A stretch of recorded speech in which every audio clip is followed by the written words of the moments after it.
Welcome to the Poetry Fix on Radio Free Hillsdale 101.7 FM. I'm your host, Erika Kyba, bringing you your weekly fix of poetry from across time. Today we're reading John Donne's The Good-Morrow.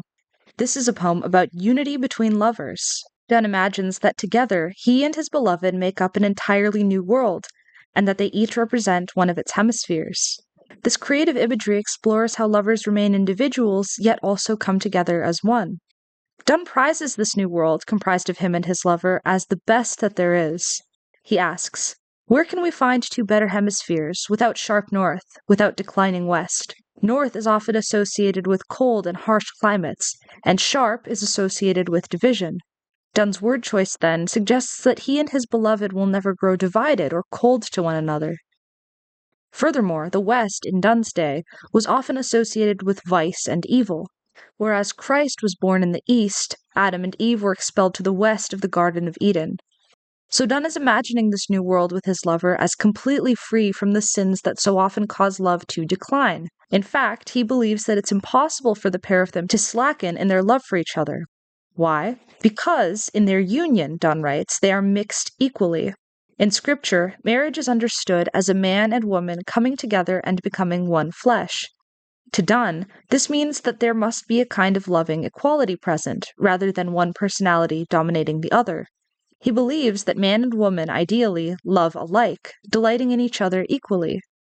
If two lovers are not mixed equally, perhaps if one party always insists on his own way, or if one feels the need to conceal parts of herself rather than share them with the beloved, then Donne believes that the union runs the risk of dying.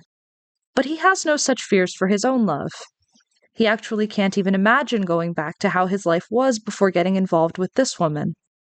He begins the poem by saying that he wonders what the pair of them did before they loved each other, as if true life only began once they found one another.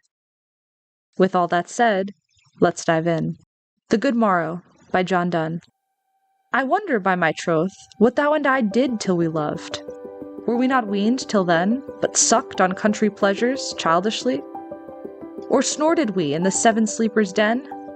'Twas so, but this all pleasure's fancies be. If ever any beauty I did see which I desired and got, 'twas but a dream of thee. And now good morrow to our waking souls, which watch not one another out of fear, for love all love of other sights controls, and makes one little room and everywhere. Let's see discoverers to new worlds have gone. Let maps to others worlds on worlds have shown. Let us possess one world, each hath one and is one. My face in thine eye, thine in mine appears, and true plain hearts do in the faces rest. Where can we find two better hemispheres, without sharp north, without declining west? Whatever dies was not mixed equally. If our two loves be one, or thou and I, love so alike that none do slacken, none can die.